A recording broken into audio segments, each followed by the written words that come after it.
Ako po bumili sa palengke ng hipon. Yan. Bali gagawa po tayo, itong hipon po na to ay paparamihin po natin. Yan. Bago po natin mga ilutang hipon ay tatanggalin mo natin yung kanyang dumi. Yan. Ganyan po pagtanggal ng hila. Bali dito po tinutusok sa gilid para pa matanggal yung kanyang hipon. Pag hindi po dito makuha, dito po sa kabila. Yan. Ito po yung dumi niya mga mami.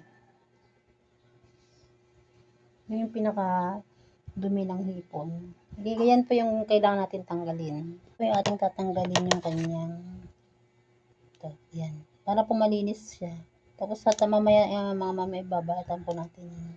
Pero bago po natin yan balatan, kailangan natin yan i-half cook muna.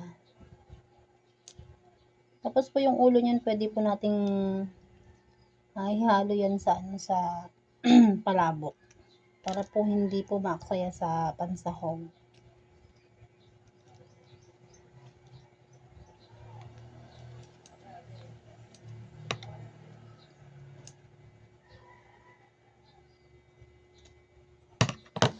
Pwede na pa tayo ng kawali. Lalagyan po natin ng mantika. Bali, i-fry lang muna natin ang ating hipon bago po natin yung balatan.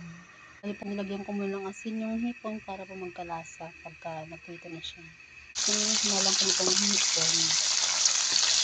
Bali, i-fry muna natin yan bago po natin tatanggalin yung balat. Yan po ipagkakasay natin sa limang kain.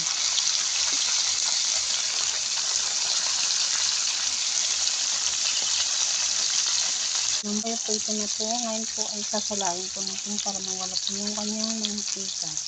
Nahawang ko na po sa apoy. Ngayon naman po gagawin po natin ay tatanggalin po natin yung ulo.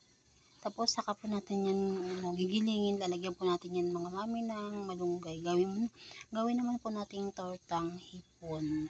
Nakakuha na po ako ng dahon ng malunggay yan.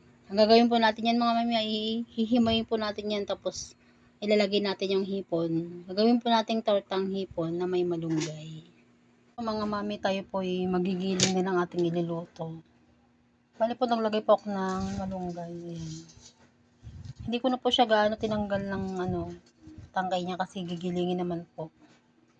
Then maglagay naman ako ng 1 cup na harina. Sibuyas, isang pirasong bawang. Yung binalatang hipon.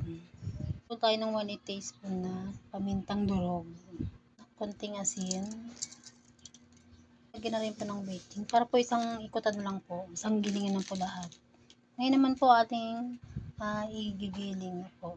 Tapos po lalagyan po natin ng isang itlog. Nilagyan po natin ng isang egg.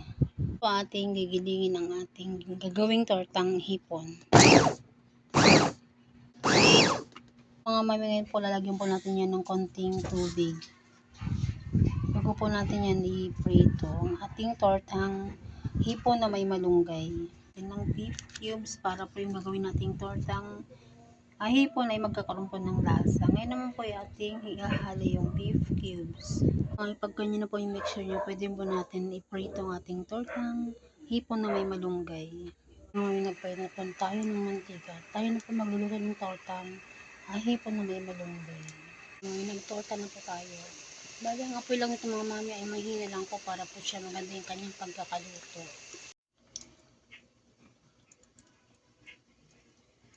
Yan na po ang ating nilutong tortang hipon na may malunggay.